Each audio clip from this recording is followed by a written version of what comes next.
नमस्कार दर्शक बंधु आपण समस्त को जातक विचार यूट्यूब चैनल को हार्दिक स्वागत। आज वीडियो आम जाना कि गोटे मनीष ता जीवन रे प्रसिद्धि केमिति पाई परिबो, जश कीर्ति सहजरे केमिति पाई परिबो। आपण देखिबे आम समाज रे एमती लोक अछंती जो मानक जीवन रे केबे मान सम्मान न थाए, अर्थात तांको लोक एते खातिर करंती नहीं, लोक माने तांको सम्मान दियंती नहीं।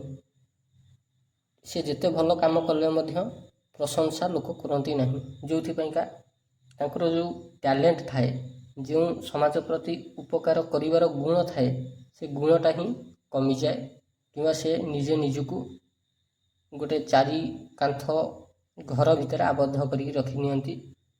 तांकर जहाँ समाज प्रति कर्तव्य थाए से कर्तव्य को करिवार इच्छाटा मरी जाई थाए। एसबू कहीं हुए गोटे लोक को ता जीवन में सम्मान कहीं मिलेनी, ये दीटा कंडीशन अच्छी। ध्यान रखिए, जदि जन्मकुंडली देखा, जन्मकुंडली रे नवग्रह भितर भगवान सूर्य नारायण होउछंती मान सम्मान कारक ग्रह, जश कीर्तिर कारक ग्रह। जदि भगवान सूर्यंकर कृपा कहा उपरे अछि तेबे ताकू मान सम्मान भरपूर मात्रा रे मिलिबो। जदि भगवान सूर्य नारायण कृपा क्या ऊपर नाही, भगवान सूर्य नारायण कहार कुंडलीर तुला राशि रे बसी नीचस्थ होकर बसी, तेबे से भाया लोक को ता जीवन रे मान सम्मान प्रसिद्धि जश कीर्ति प्राप्ति हुए नाही। तेबे कौन एमिति करा जाई परिबो प्रतिकार, जो प्रतिकार स्वरूप गोटे लोक ता जीवन रे मान सम्मान अर्जन करि परिबो।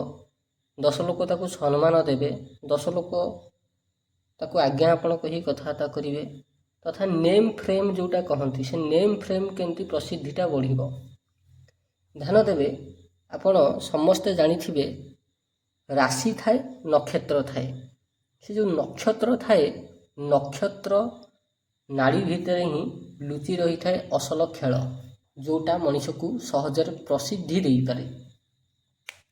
प्रत्येक नक्षत्रर निजस्व गोटे स्वतंत्र सिंबल अच्छी। से सिंबल को जेतेबेले मनीष ता जीवन रे आडप्ट करि निए, से सिंबल ही ताकू प्रसिद्धि दिए। उदाहरण दउची, भगवान श्रीरामंकर नक्षत्र थला पुनर्वसु। तेणु भगवान श्रीरामंकर जो पुनर्वसु नक्षत्र अच्छी, पुनर्वसु नक्षत्रर सिंबल होउची कौन ना धनुषर आ तीर। जदि धनु तीर आपण काढ़ीदेवे भगवान श्रीरामंकर चित्ररू, तेबे तांकर प्रसिद्धि आउ सहजरे धरा पड़े नाही।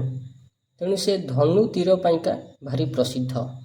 सेमती भगवान श्रीकृष्णंकर नक्षत्र थिला रोहिणी। रोहिणी नक्षत्रर सिंबल होउची रथ।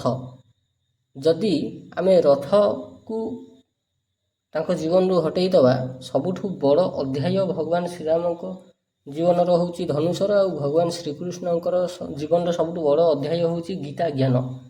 तेणु भगवान श्रीकृष्ण कौन करथिले ना रथ ऊपर आरूढ़ होइकरी ही गीता ज्ञान देइथिले। सेई गीता ज्ञान टाकू आज आमे सारा संसारर लोक पाठ करूचे, ताकू बुझिबाकू चेष्टा करूचे। भगवान श्रीकृष्णंकर संदेशटाकू आमे आम निज जीवन रे अप्लाई करिया चेष्टा करूचे। तेणु भगवान श्रीकृष्ण को जदि सबुठु बेसी प्रसिद्धि किए देई थाए, से होउची गीता ज्ञान, जोथिपाइका तांकर एक्चुअली आविर्भावटा हमर पृथ्वी पृष्ठ रे हेइथिला। तेणु भगवान श्रीकृष्णंकर रथ ही होउची प्रसिद्धिर मूल कारण। जदि आपणकर नक्षत्र आपण जानिछंती, तेबे सेई नक्षत्र भितर ही लुचि रही आपणकर प्रसिद्धिर सिक्रेट। तेबे कहार नक्षत्र कौन आ से कौन कले सहजरे प्रसिद्धि पाई परिबो, से विषय आज भिडियो रे कहिबे। जो मानकर अश्विनी नक्षत्र, अश्विनी नक्षत्र सिंबल होउची घोड़ा। आपण घोड़ार चित्र गोटे आनिकरी निज बेडरूम रे लगाइबे। प्रत्येक दिन 10 मिनिट ताकू देखिए, या द्वारा आपणकर प्रसिद्धि योग बढ़िबो। जार भरणी नक्षत्र, सी कौन करिवो ना गोटे त्रिभुज कागज ऊपर आंकिकी ସେଇ ତ୍ରିଭୁଜଟାକୁ ରଖିଦେବ କେଉଁଠି ନା ନିଜ ପର୍ସରେ। ଦ୍ୱାରା ତାର ଜୀବନରେ ପ୍ରସିଦ୍ଧି ବଢ଼ିବ। ଆଚ୍ଛା, ସେ ତ୍ରିଭୁଜଟା ଲାଲ ରଙ୍ଗ କରିକିରି କରିବେ।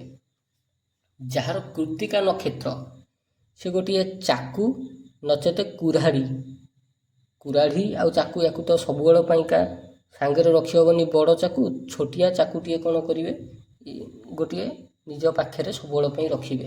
ଦ୍ୱାରା କ'ଣ ହେବ ନା ସମ୍ମାନ ବୃଦ୍ଧି ହେବ।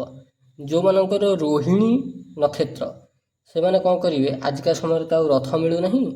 ଆପଣ ଯେଉଁଥିରେ ଭଗବାନ ଶ୍ରୀକୃଷ୍ଣ ଅର୍ଜୁନଙ୍କୁ ଗୀତା ଜ୍ଞାନ ଦେଉଥିବେ, ରଥ ଉପରେ ଆରୂଢ଼ ହୋଇକରି ସେଇ ଚିତ୍ରଟିକୁ ଆଣିକିରି ନିଜ ରୁମ୍ରେ ଲଗେଇକିରି ହେଉ କିମ୍ବା ନିଜର ଡ୍ରଇଂ ରୁମ୍ରେ ଲଗେଇକିରି ତାକୁ ପ୍ରତ୍ୟେକ ଦିନ 10 ମିନିଟ୍ ଦେଖିବା ଦ୍ୱାରା ଆପଣଙ୍କ ଜୀବନରେ ପ୍ରସିଦ୍ଧିର ବାଟ ଫିଟି ଫିଟିକିରି ଯିବ। ଯେଉଁମାନଙ୍କର ମୃଗଶିରା ନକ୍ଷତ୍ର ସେମାନେ ନିଜ ବେଡ଼ରୁମ୍ରେ ହରିଣର ଚିତ୍ର, ଫଟୋ ଚିତ୍ର ଲଗେଇବା ଉଚିତ ଆଉ ତାକୁ ପ୍ରତ୍ୟେକ ଦିନ ଦେଖିବା ଉଚିତ। ଯେଉଁମାନଙ୍କର ଆର୍ଦ୍ରା ନକ୍ଷତ୍ର ସେମାନେ ହୀରାକୁ ଯଦି ପିନ୍ଧିପାରିବେ ଠିକ୍ ଅଛି, ପିନ୍ଧିବା ଦ୍ୱାରା ତାଙ୍କ ଜୀବନରେ ପ୍ରସିଦ୍ଧି ଆସିବ। ଧର ହୀରା କୌଣସି ଲୋକ ପିନ୍ଧିପାରୁନାହିଁ, ସେଠି ସେ କ'ଣ କରିବ ନା ଏମିତି ଗୋଟେ ଫଟୋ ଦେଖିବ ଯେଉଁଥିରେ ସୁନା ହୀରାର ବର୍ଷା ହେଉଥିବ। କୌଣସି ଦେବୀ ଦେବତାଙ୍କ ହାତରୁ, ମା ମହାଲକ୍ଷ୍ମୀଙ୍କ ହାତରୁ ସୁନା ହୀରା ବର୍ଷା ହେଉଥିବ କିମ୍ବା ଗୋଟେ ବାୱେଲ ଉପରେ ସୁନା ହୀରା ସଜା ହେଇକିରି ଥିବ, ସେଭଳିଆ ଚିତ୍ର ଗୋଟିଏ ଲଗାନ୍ତୁ। ଯାହାର ପୁନର୍ବସୁ ନକ୍ଷତ୍ର ସେମାନେ ଧନୁ ତୀର ଅର୍ଥାତ୍ ଭଗବାନ ଶ୍ରୀରାମଙ୍କର ଚିତ୍ର ଗୋଟିଏ ଯେଉଁଥିରେ ସେ ଧନୁ ଚଲାଉଥିବେ, ସେଭଳିଆ ଚିତ୍ରଟି ଆଣିକିରି ଘରେ ରଖନ୍ତୁ ଆଉ ତାକୁ ପ୍ରତ୍ୟେକ ଦିନ ଦେଖନ୍ତୁ। ଯେଉଁମାନଙ୍କର ପୁଷ୍ୟା ନକ୍ଷତ୍ର ସେମାନେ କ'ଣ କରିବେ, ସରୋବର ଭିତରେ ଅନେକ ଗୁଡ଼ାଏ ପଦ୍ମ ଫୁଲ ଫୁଟିଥିବ, ସେଇଭଳିଆ ଗୋଟାଏ ଚିତ୍ର ଆଣିକିରି ନିଜ ଘରେ ଲଗାନ୍ତୁ ଆଉ ତାକୁ ପ୍ରତ୍ୟେକ ଦିନ ଦେଖନ୍ତୁ। ନିହାତି ପ୍ରସିଦ୍ଧିର ବାଟ ଖୋଲିବ। ନେକ୍ସଟ ହେଉଛି ଯାହାର ଅଶ୍ଳେଷା ନକ୍ଷତ୍ର ସେମାନେ କ'ଣ କରିବେ ନା ସାପ ଗୋଲ ହେଇକିରି ଯେତେବେଳେ ଶୋଇଥାଏ ସେଇଭଳିଆ ଗୋଟାଏ ଫଟୋ ଆଣିକିରି ନିଜ ଘରେ ଲଗାନ୍ତୁ। ନିହାତି ଦେଖିବେ ଜୀବନରେ ପରିବର୍ତ୍ତନ ଦେଖାଯିବ।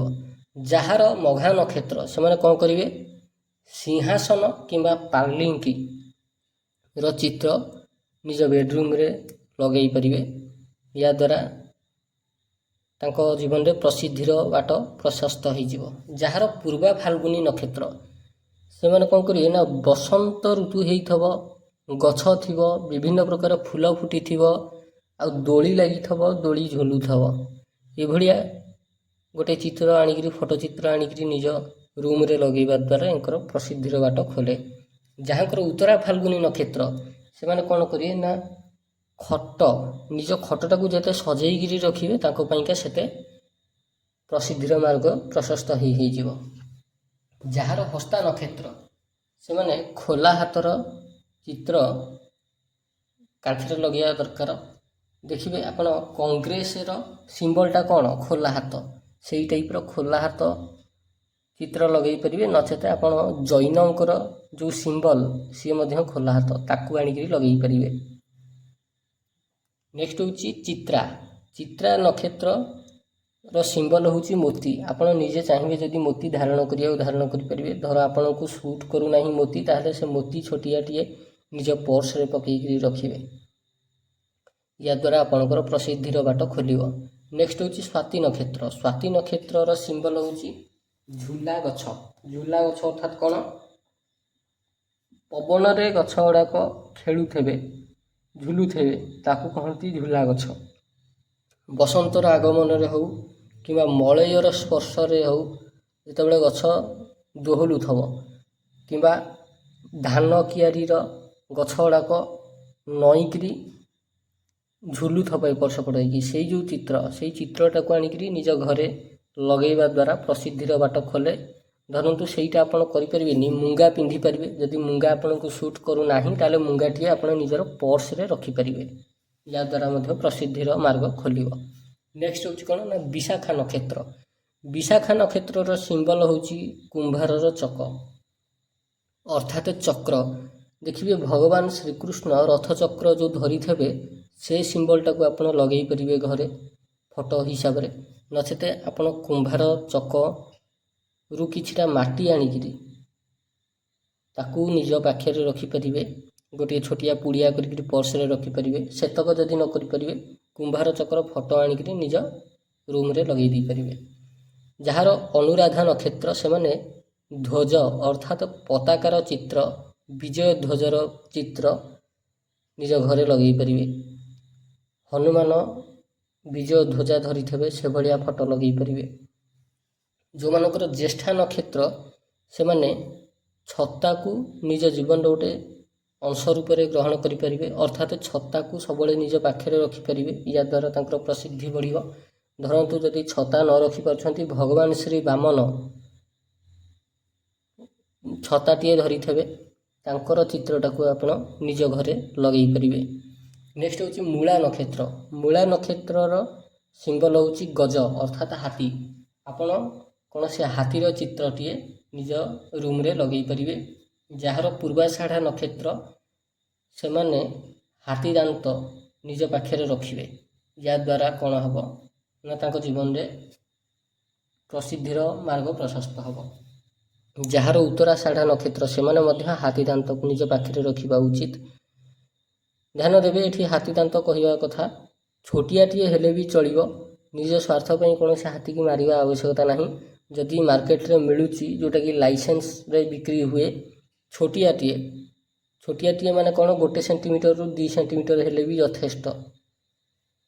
ସେତିକି ଆଣିକିରି ଆପଣ ରଖିପାରିବେ ନିଜ ପାଖରେ ପର୍ସରେ, କିମ୍ବା ତାକୁ ଗଳାରେ ପିନ୍ଧିପାରିବେ, ବାହୁରେ ପିନ୍ଧିପାରିବେ। ନେକ୍ସଟ ହେଉଛି ଶ୍ରବଣା ନକ୍ଷତ୍ର। ଯେଉଁମାନଙ୍କର ଶ୍ରବଣା ନକ୍ଷତ୍ର ତାଙ୍କର ସିମ୍ବଲ ହେଉଛି 3 ପାଦ ଚିହ୍ନ ବାଲୁକା, ଅର୍ଥାତ୍ ସମୁଦ୍ର କୂଳରେ ଗୋଟେ ଲୋକ ଚାଲିକିରି ଯାଉଥିବ, ତାର ପାଦ ଚିହ୍ନ 3ଟା ପଡ଼ିଥିବ। ସେଇ ଯେଉଁ ପାଦ ଚିହ୍ନ ବାଲି ଉପରେ ସମୁଦ୍ର କୂଳରେ ଚାଲିକି ଯାଉଥିବ, ସେଇ ଫଟୋଟା ହିଁ ତାଙ୍କ ପାଇଁକା ପ୍ରସିଦ୍ଧିର କାରକ। ନେକ୍ସଟ ହେଉଛି ଧନିଷ୍ଠା। ଧନିଷ୍ଠା ନକ୍ଷତ୍ରର ଯେଉଁ ସିମ୍ବଲ ହେଉଛି ମୃଦଙ୍ଗ ଆଉ ଡମ୍ବୁରୁ। ଆପଣଙ୍କ ଇଚ୍ଛା, ଆପଣ ଡମ୍ବୁରୁ ଆଣିକିରି ନିଜ ପାଖରେ ରଖିପାରିବେ କିମ୍ବା ମୃଦଙ୍ଗ ଆଣିକି ନିଜ ପାଖରେ ରଖିପାରିବେ। ନିଜ ବେଡ଼ରୁମ୍ରେ ମୃଦଙ୍ଗଟାକୁ ସଜେଇକି ରଖିପାରିବେ, ନହେଲେ ଡମ୍ବୁରୁଟାକୁ ସଜେଇକି ରଖିପାରିବେ। ଧର ସେତକ ବି କରିପାରୁନାହାନ୍ତି, ତାହେଲେ କ'ଣ କରିବେ ନା ମୃଦଙ୍ଗର ଫଟୋ କିମ୍ବା ଡମ୍ବୁରୁର ଫଟୋ ଆଣିକିରି ନିଜ ବେଡ଼ରୁମ୍ରେ ଲଗେଇ ପାରିବେ। ନେକ୍ସଟ ହେଉଛି ଶତଭିଷା ନକ୍ଷତ୍ର। ଶତଭିଷା ନକ୍ଷତ୍ରର ସିମ୍ବଲ ହେଉଛି ଶୂନ୍ୟବୃତ୍ତ। ଶୂନ୍ୟବୃତ୍ତ ମାନେ କ'ଣ? କେବଳ ଗୋଟେ ସିମ୍ପୁଲ ଗୋଲ, ଏଇ ଗୋଲଟାକୁ ହିଁ କହନ୍ତି ଶୂନ୍ୟବୃତ୍ତ। ତ ଆପଣ କ'ଣ କରିବେ, ଗୋଟେ କାଗଜ ଉପରେ ଏଇଟାକୁ ଆଙ୍କି ଦେଇପାରିବେ। ଯେକୌଣସି କଲରରେ ଆଙ୍କିଲେ ଚଳିବ। ଆଙ୍କି ଦେଇକରି ନିଜ ପର୍ସରେ ରଖିପାରିବେ। ଯାଦ୍ୱାରା ଯାହାର ଶତଭିଷା ନକ୍ଷତ୍ର ସେମାନଙ୍କର ଯଶ କୀର୍ତ୍ତିର ରାସ୍ତାଟା ପ୍ରଶସ୍ତ ହୋଇଯିବ। ଯେଉଁମାନଙ୍କର ନକ୍ଷତ୍ର ହେଉଛି ପୂର୍ବାଷାଢ଼ା ନକ୍ଷତ୍ର ସେମାନେ ଖଣ୍ଡାକୁ ସବୁବେଳେ ନିଜ ପାଖରେ ରଖିବା ଦରକାର। ଯଦି ଆଜିକା ସମୟରେ ତ ହାତ ହତିଆର, ଆମର ଭାରତ ହେଉଛି ସାର୍ବଭୌମ୍ୟ ରାଷ୍ଟ୍ର, ତେଣୁ ଏଠି ଆପଣଙ୍କୁ ସବୁଆଡ଼େ ବୁଲିବା ପାଇଁକା ପରମିଶନ ଅଛି, ବଟ୍ ୱିଦାଉଟ୍ ଏନି ହତିଆର। ଖଣ୍ଡାଟାକୁ ତ ସମସ୍ତେ ନିଜ ପାଖରେ ରଖିକିରି ବୁଲି ପାରିବେ ନାହିଁ। କମ୍ ସେ କମ୍ ନିଜ ବେଡ଼ରୁମ୍ରେ ତାକୁ କାନ୍ଥରେ ଟଙ୍ଗେଇକିରି ରଖିବେ। ପୂର୍ବାଷାଢ଼ା ନକ୍ଷତ୍ରର ସିମ୍ବଲ ହେଉଛି ଖଣ୍ଡା, ତେଣୁ ଖଣ୍ଡାକୁ ଆପଣ ନିଜ ବେଡ଼ରୁମ୍ରେ ଟଙ୍ଗେଇକି ରଖିବା ଦ୍ୱାରା ପ୍ରସିଦ୍ଧି ବଢ଼ିବ। ନେକ୍ସଟ ହେଉଛି ରେବତୀ ନକ୍ଷତ୍ର। ରେବତୀ ନକ୍ଷତ୍ରର ସିମ୍ବଲ ହେଉଛି ମାଛ। ନିଜ ଘରେ ଆଣିକି ଆକ୍ୱାରିୟମ୍ ଗୋଟେ ରଖିବେ, ତାହେଲେ ଆପଣଙ୍କୁ ଭଲ ପ୍ରସିଦ୍ଧି ମିଳିବ। ଯଦି ଆକ୍ୱାରିୟମ୍ ରଖିପାରୁନାହାନ୍ତି, ତାହେଲେ ମାଛର ଚିତ୍ର, ଯେଉଁ ବିଭିନ୍ନ ପ୍ରକାର କଲରର ମାଛ ସବୁ ସମୁଦ୍ର ଭିତରେ ବୁଲୁଥିବେ, ସେଭଳିଆ ଗୋଟେ ଫଟୋ ବାହାର କରିକିରି ଆଣିକି ନିଜ କାନ୍ଥରେ ଲଗେଇ ପାରିବେ।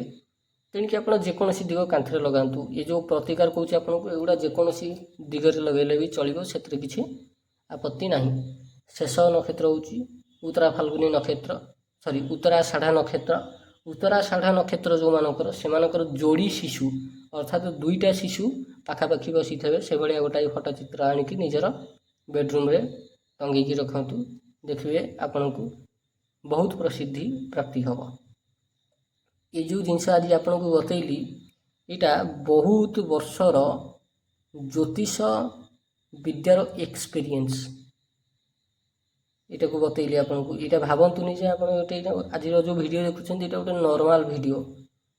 ଗୋଟେ ଜ୍ୟୋତିଷ ତା ଜୀବନରେ ଯାହା ଏକ୍ସପିରିଏନ୍ସ କରିଥାଏ, ଯେଉଁଟା ରିଆଲିଟି ଥାଏ, କିଛି ସିକ୍ରେଟ୍ ସେ ତା ଭିତରେ ରଖିଥାଏ, ଯେଉଁଟାକୁ ସେ କେବେ କାହାରିକୁ କହେ ନାହିଁ, ଜଣାଏ ନାହିଁ, କିନ୍ତୁ ସେ ସିକ୍ରେଟ୍ ଫର୍ମୁଲା ଆଜି ଆପଣଙ୍କୁ କହିଦେଲି। ଆଉ ଏଇଟାକୁ ଆପଣ ପ୍ରୟୋଗ କରିକି ଦେଖନ୍ତୁ, 100% ଏଇଟା କାମ କରିବ ହିଁ କରିବ। ଆଉ କେବେ ଆପଣଙ୍କୁ କହିବି କି ଯାହାକୁ କର୍ମ ମିଳୁନାହିଁ, କାମଧନ୍ଦା ମିଳୁନାହିଁ, ରୋଜଗାରରେ ବୃଦ୍ଧି ହେଉନାହିଁ, ତାକୁ କ'ଣ ଫଟୋ କି କ'ଣ ପ୍ରତିକାର କରିବା ଦ୍ୱାରା ସେ ଜିନିଷ ମିଳିଯିବ ନିହାତି ଆପଣଙ୍କୁ ଜଣେଇବି। ତେବେ ଆଜି ପାଇଁ ଭିଡ଼ିଓଟି ଏତିକି। ଯଦି ଆପଣଙ୍କୁ ଭିଡ଼ିଓଟି ଭଲ ଲାଗିଛି, ଏଇଭଳିଆ ଜ୍ୟୋତିଷ ଶାସ୍ତ୍ର ବାବଦକୁ ଗୂଢ଼ ରହସ୍ୟ ବିଷୟରେ ଜାଣିବା ପାଇଁକା, ଜ୍ୟୋତିଷ ବିଦ୍ୟା ଶିଖିବା ପାଇଁକା, ଜ୍ୟୋତିଷ ବିଦ୍ୟାକୁ ପ୍ରୟୋଗ କରିକି କେମିତି ପ୍ରତିକାର କରାଯାଏ ଶିଖିବା ପାଇଁକା ଆପଣ ଆମ ଚ୍ୟାନେଲ୍ ଜାତକ ବିଚାରକୁ ନିହାତି ସବସ୍କ୍ରାଇବ୍ କରନ୍ତୁ। ଭିଡ଼ିଓଟିକୁ ଶେଷ ପର୍ଯ୍ୟନ୍ତ ଦେଖିଥିବାରୁ ବହୁତ ବହୁତ ଧନ୍ୟବାଦ।